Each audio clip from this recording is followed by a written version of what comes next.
Hello, welcome back to another video. We look at anticipating change 3.6.3, the last video ever on all of section 3. All I ask for is subscribe and like. With anticipating change, businesses need to plan, and there's 4 types. First is have scenario planning. It's when a business consider events that may occur in the future and they plan how to operate if one of them was to actually occur. One negative is that it is expensive and also it's time consuming and it may require specialist knowledge. But let's look into it now. So at first, within scenario planning, risk assessments are done. So this identifies the risk associated with an event and any expected consequences of the event. The business will then look at the probability of that event occurring and develop plans for those who have the highest probabilities or the ones with the most detrimental effects, the worst effects. So this could be for a natural disaster, but obviously you'll carry out a risk assessment first. For example, if the office is near a river, then it has a higher probability of being flooded, so this will be a good scenario plan. But if it's not close to water and it's on land, then they may not create a plan for this. Also, a natural disaster can impact the business even if it doesn't affect the business directly. For example, a storm could close an airport, meaning a business can't get raw materials from its suppliers.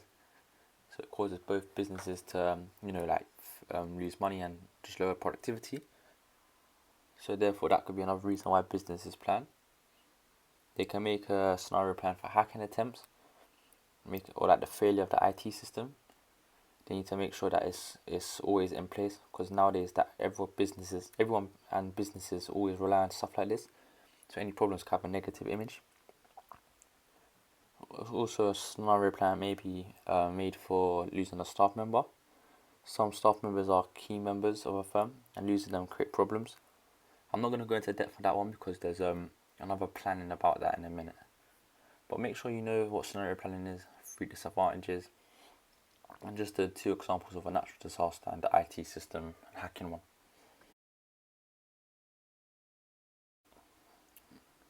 Another type of planning is planning to mitigate risk, which means reduce. You have risk acceptance. It's when a business decides to accept the risk. They don't create a plan. It's used when the cost of planning is likely more greater than the cost of actually letting it happen. And it's usually accepted when it has a small probability of occurring. Risk avoidance means avoiding the risk altogether. So for example, not locating near a river, avoid risk of flooding. Risk limitation reduces the impact of risk. If a firm relies heavily on having regular access to power, then it may ensure it as a backup. Risk transference is when the risk is transferred to a third party.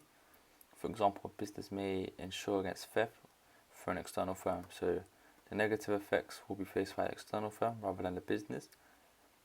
We also have continuity planning, so it aims to mitigate risk and keep the firm working by providing a recovery plan should any incidents occur. So a business should determine what is a minimal acceptable level of operations to keep the business running, which just means what's the minimum amount of things needed, resources needed for the business to be working, and then what resources would be required. The business could then plan ways to achieve this minimum level of operations in the event of any major incident. From here, just note all the definitions. That's all it really is, just definitions, remember those. Now we'll move on to the last one. Now this is the last type of planning, succession planning. It's when one person takes over the role or responsibility of another person. This happens when the previous person has left the role or given up the responsibility. So succession planning involves the identification and development of staff members that would be able to fill key roles to allow the business to mitigate risk from the loss of a key staff member. When creating a succession plan, managers need to consider the qualifications, experience and characteristics of staff the staff member should have. They'll then need to assess available candidates and provide any training. So this goes back to our training and recruitment section. And the training, can involve job rotation, shadowing. If you don't know about stuff, just look at my old video. You don't really need to know it by now. And if the succession planning is done well, then it should make a transition from one member of staff to another as smooth as possible. So overall, what this is just about employing the right person for a job, but usually with high up roles like a board of director or something, something serious, not very little. From the slide, remember the first 2 points. So succession is when one person takes over, and succession planning involves the identification. Remember those like 2 little paragraphs or like sentences there. And for the third one, just know that the managers need to know that the qualification, experience, etc. In terms of like the training part, you probably already know that if you've watched my other videos, so it's fine. That's the end of the video. All I ask for is a subscribe, like, and share with your friends. And as I always say, I just get to the point to give you the information you need. Thank you for watching.